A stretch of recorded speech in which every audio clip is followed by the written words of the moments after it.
Today we are looking at the SH Figure Arts Kamen Rider Buffa from Kamen Rider Geats. So, he's a pretty good figure.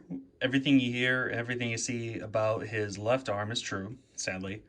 He only has like barely a little bit under 90 degrees. Sorry about that. But, he's still a pretty good figure. One thing, I don't know, I love the design for Kamen Rider Buffa. I don't know why. It's just, I don't know if it's the purple or the giant shoulder pads or the rib cage, the purple and orange, but all that tangent aside, the point, let's get started. One thing about Buffa I really like is his hand. His hand, this hand specifically, has articulated fingers. Of course, they're only like single jointed fingers, but you can have a lot more expressions on this hand compared to the swappable expressions on the other hand. So, well, let's just take that off for, showing off. So, obviously, Buffa comes with your basic splayed out hand. Then he comes with I assume like a pointing hand or like another different type of splayed out hand.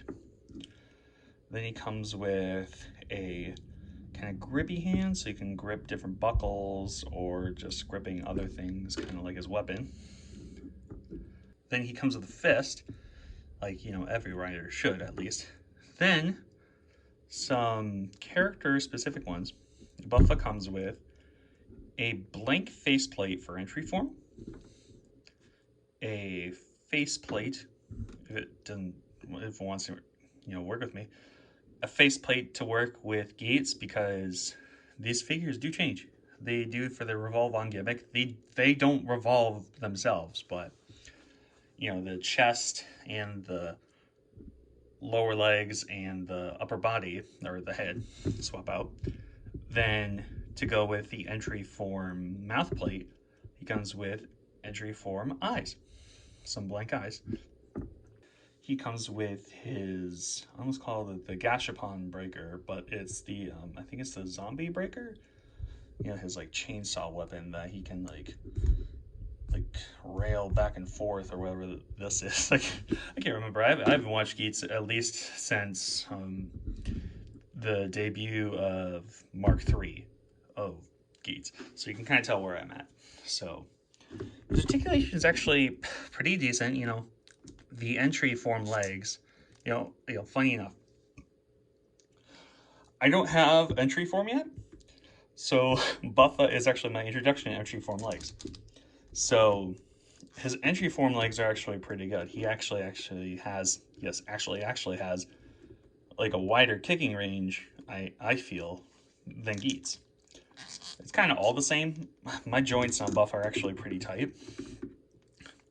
My favorite thing, one of my favorite things about just like the Geats toys in general is, or just any rider toys or rider figure arts in general, is that the belts actually work. So I don't know why.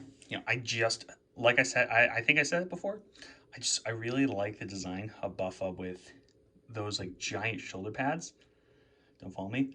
Maybe it's also the hair bits or whatever, the devil horn, buffalo horn look, whatever he has. That's really cool. And then his character specific thing, I can't remember what they call it. The translation names they're all out of whack. He has his cape. His cape is kind of made of like a softer rubbery plastic, so it's not like a candy coat piece. His buckle, because it just fell off when I was holding it, his buckle comes off for the revolve change gimmick. And speaking of the revolve change gimmick, I just flew out there. Well, speaking of the revolve change gimmick, the torso comes off the legs. So you can take Geats here. I'm not going to do the revolve change completely, but I'm just going to show it off real quick. This is just a kind of dumb layman's term, if I can get it lined up. They just in layman's terms, how this could potentially look.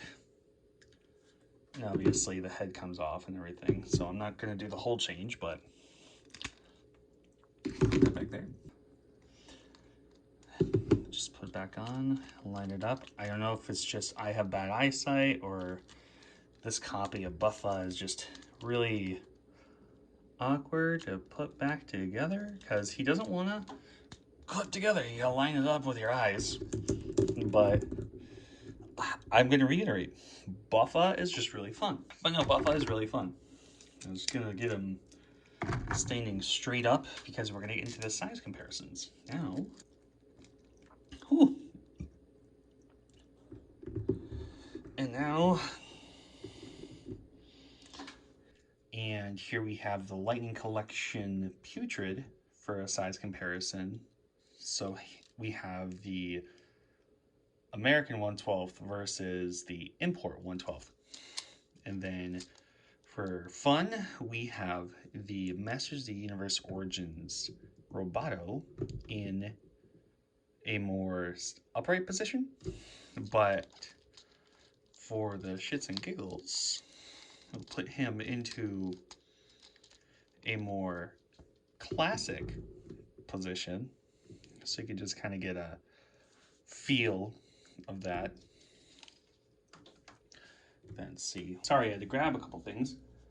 Then we have the SHF Kamen Rider Decade, a Destroyer of Worlds and the Destroyer of Kamen Riders, both together. Speaking of Kamen Riders, we have the nuisance for Buffa. We have Geats. They look good together, side by side, obviously. Then the SHF Kazakusentai Gokaiger Captain Marvelous. Scale's pretty good. I would say so myself, at least. Don't know if he would destroy Sentai, but he wants to destroy Kamen Riders. NECA Teenage Ninja Turtles April O'Neil animation version. She actually scales pretty well with SHF, to be honest. Let's see. And for another American 6-inch figure, we have the Marvel Legends Ben Reilly Spider-Man. He doesn't have his armbands because I took them off because I wanted it to feel more unique. Just do one more. We had a monster, so now let's do a Ranger. We have the Lightning Collection Mighty Morphin Red Power Ranger. So it kind of just gives you an idea of how Buffa scales with other figures. Import, non-import, and all that kind of stuff. So this was my review of the SH Figuarts Kamen Rider Buffa from Kamen Rider Geats. Thanks for watching.